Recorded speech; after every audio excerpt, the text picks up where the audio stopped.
But we lived in this little house that had 4 rooms in it. A church in, oh gosh, where was that place? It was south of Jackson. But one of the churches there gave us, went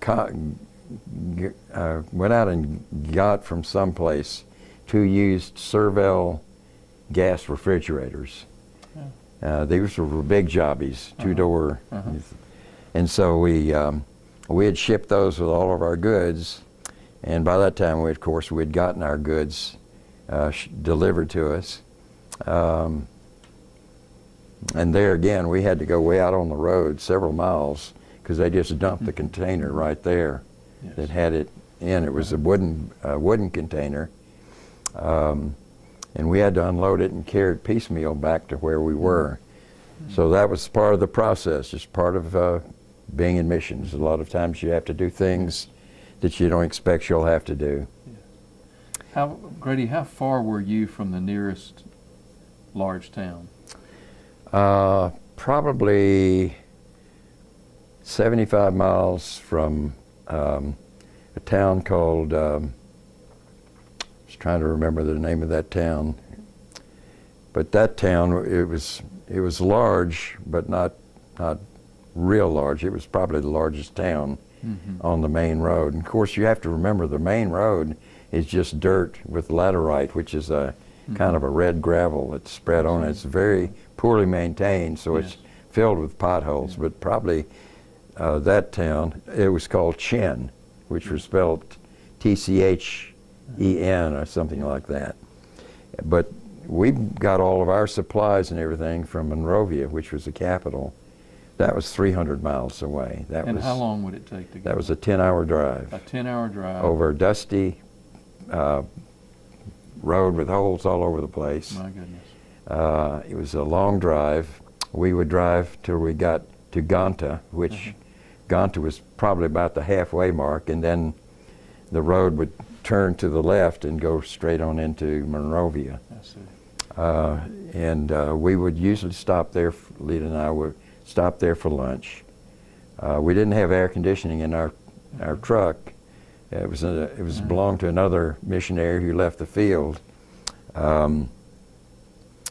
We didn't have a radio, the luxury of music or the luxury of air conditioning, so we were pretty dusty by halfway through that trip. Right. By the time we got to the end of that trip, which was at ELWA, which was Sudan Interior Missions, large mission station, probably with about 33 families, a hospital. I think the hospital had maybe 30 or 40 beds.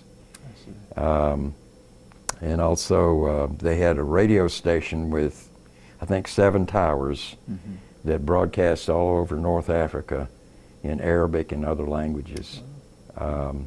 So that's where we would stop, and we would use their guest house while we're there. So yeah, the distance was a long way, so you had to have a lot on your to-do list before you took that trip from the interior. Now, Grady, I know that your ministry there was to train believers and particularly pastors, but you also had to build a house for yourself. And as I remember talking before, you saw the Lord answer prayer in unusual ways. Could you share some of those with us? I'd be happy to. The road back there in some parts were very, very rough roads. There were 2 places that had been maintained by the lumber industry with caterpillars, where they had dropped 2 huge trunks of trees. Probably those trees, the diameter was probably 5 or 6 feet in diameter, huge trees. They would drop 2 of them down in the hole, in the cutout, and then they would take the caterpillars and they would level off the road with dirt. And so they actually made a dirt bridge in 2 areas. Well, these had eroded out. Nothing was left. When you drove into there, you had to drive from the road, you had to drive down onto the 2 huge logs and then back up. And I knew that was the stopping point for our goods that we'd ship from the U.S. And I knew that when I started building a house, I had to go into into the capital, and I had to shop for all of the stuff that I was going to get, the cement, the furnishing, bathroom, plumbing, furnishings, and so forth.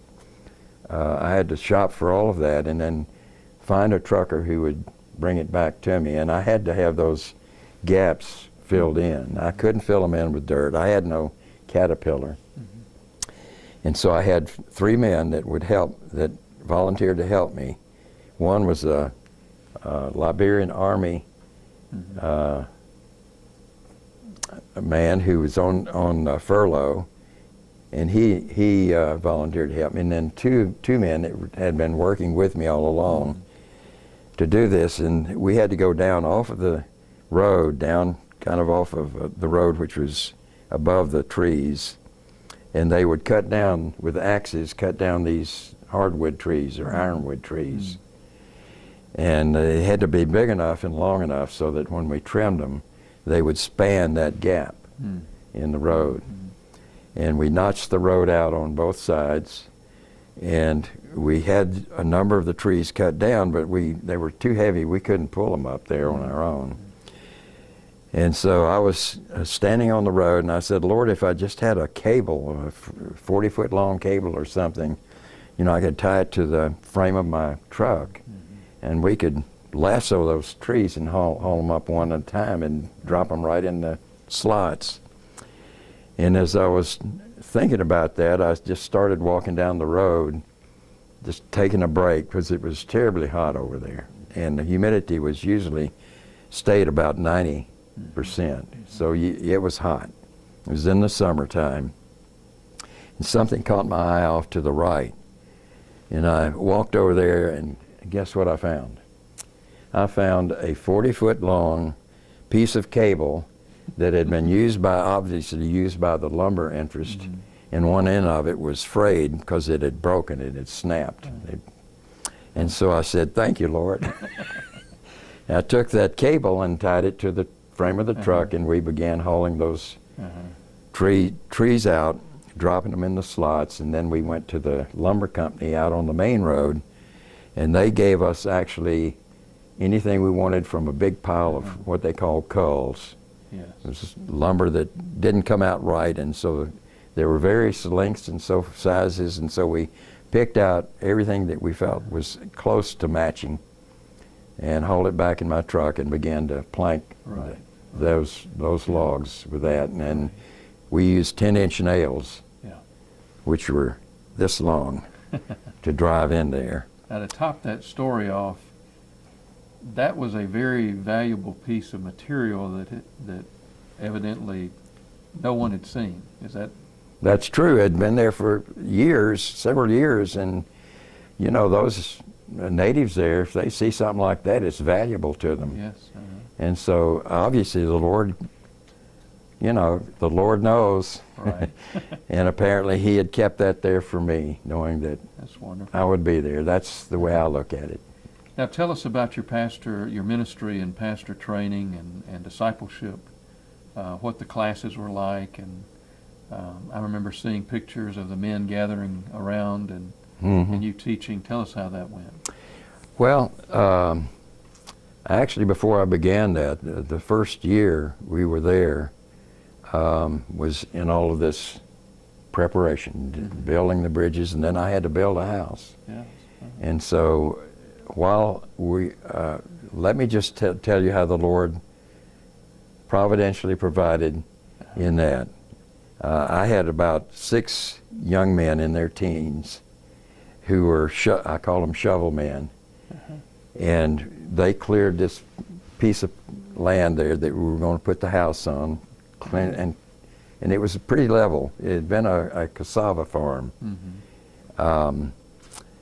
And so all they had to do was clear it off, and I had a Reader's Digest, a big yellow book about this thick, that how to do it book, from plumbing to electricity to masonry, everything.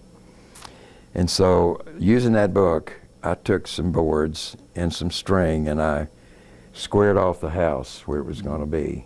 And it was 30 feet wide. The house was 30 feet wide and 50 feet long, 1,500 square feet.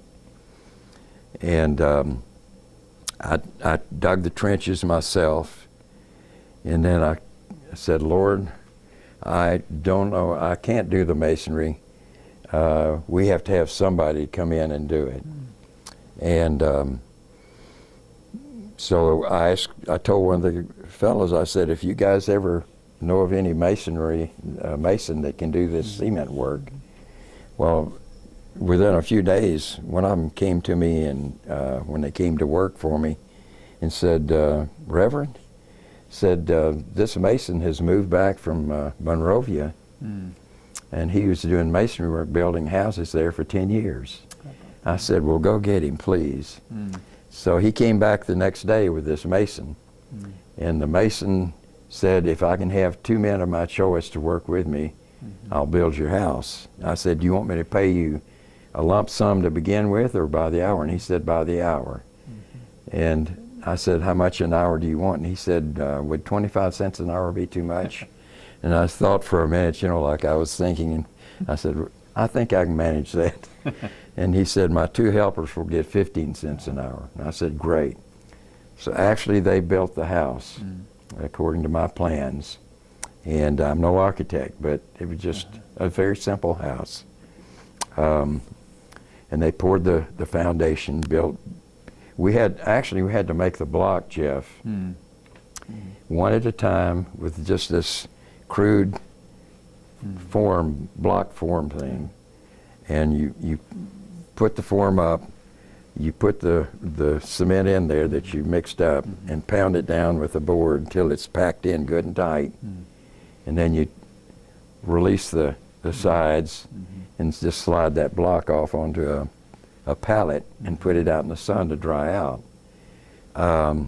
We had to make all the block for the exterior of the house.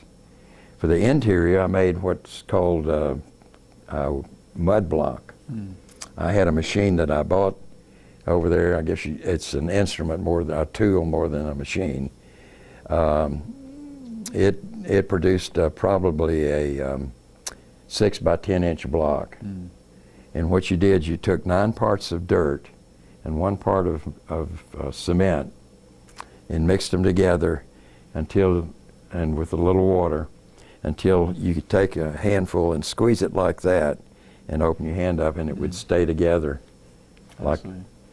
And when it was like that, then you could fill that a block at a time, compress it. It had a long handle. You compress that, put it on a pallet, set it out in the sun.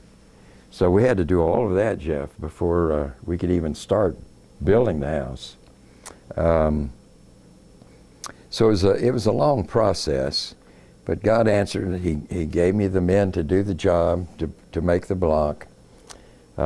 He gave me the mason and his helpers to build the house.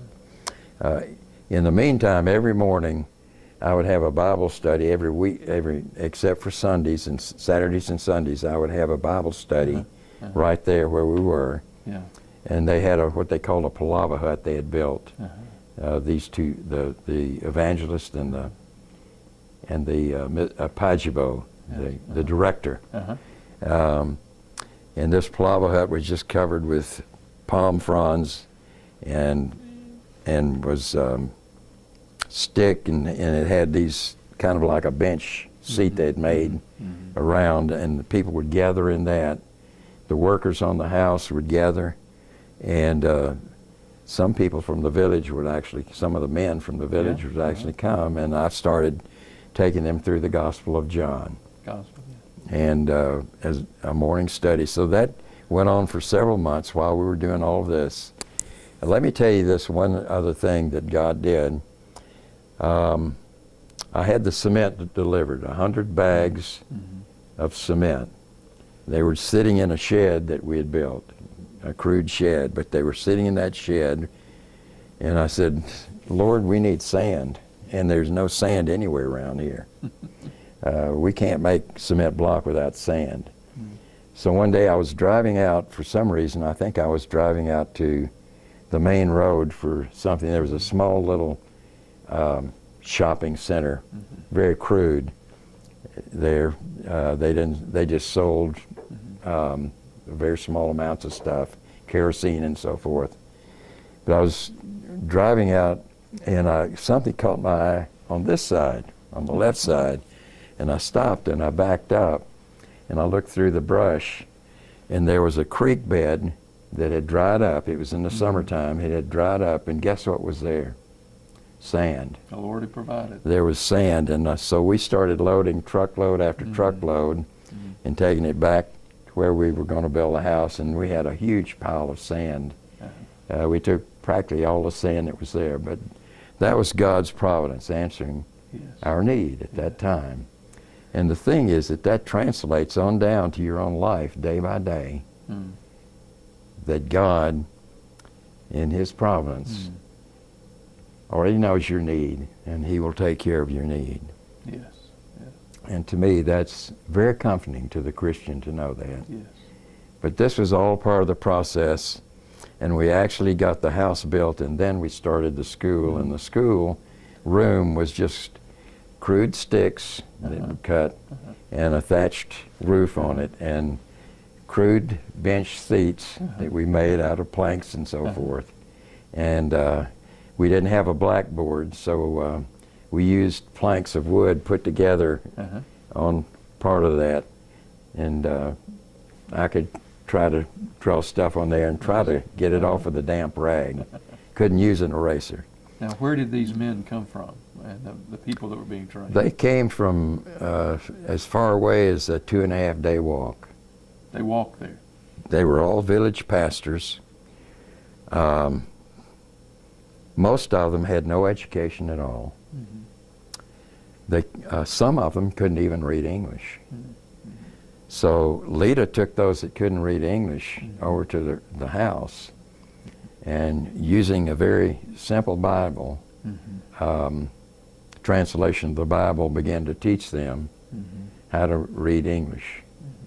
And they would do that in the afternoons after the class. During the class time, first thing I did was a very simple survey of the Bible. I felt like they had to at least try to grasp what was the Scriptures, and brief information on each book, like on Genesis and Exodus and so on, and what their meaning was in the Scripture, and how all of them actually pointed to Jesus Christ as God's promised son, His Son, and His promise of salvation for His people. And then I taught them doctrine, very deep doctrine. I used the children's catechism, the children's shorter catechism, and I used that to teach them doctrine. Very simple, but to them it was profound. We had a Lutheran Bible translator. He was not the translator. What he did was he taught what had been translated to the people, taught them how to read their own dialect and how it matched up with English. And so his name was Chuck, and Chuck came in every day, and he had a part of that class where he had a diglot, which was a piece of paper with English on one side and their dialect on the other side. And he began teaching them how to match their dialogue with English and began to learn. So it's very rudimentary stuff there. John Bly had he'd been to a Bible school, so he had some education, and John was my interpreter. I would make a statement and John would do it, and he actually would go through the same hand motions as I did to do it, but that's the way we taught these pastors. There were 21 pastors of all ages. Two of those pastors had some education, and so they were actually ahead of the game, very far ahead of the game. And I'm sure that sometimes it was very boring to them, what I was trying to teach, but all I wanted these men to do is to learn what the Bible consisted of, and what the beginnings were, what the prophecies were all about without going in deep at all, and then the birth and life of Jesus Christ. Yes. And so it was from there that we moved through that, and we did that for a year. We would have classes because they had traveled so far on foot. We would have 3 weeks of classes, Monday through Friday. They were living with people in the village, in the nearby village, and 1 week off for them to go back home. Because I knew they had farms and a family. Right. That they had crude farms, but they raised their rice themselves and their corn, things like that. Sweet potatoes. And so I'd give them the 4th week off, and then we'd repeat that. 3 weeks on, classes, 1 week off. And we did that for the 2nd year that we were there. Now, Lita was greatly loved by the people. Oh yeah, she was called Mother. And was it in Liberia that she had a name that they had given her? Well, they called her Mother, and they did give her a name. They gave me a name. I don't remember it, but the name meant the man who can do everything. Because they saw me build a house. Yes. They saw me gather these palm nuts from a particular palm tree that's familiar to Liberia and also other areas of the world, in that sort of in that line around the world.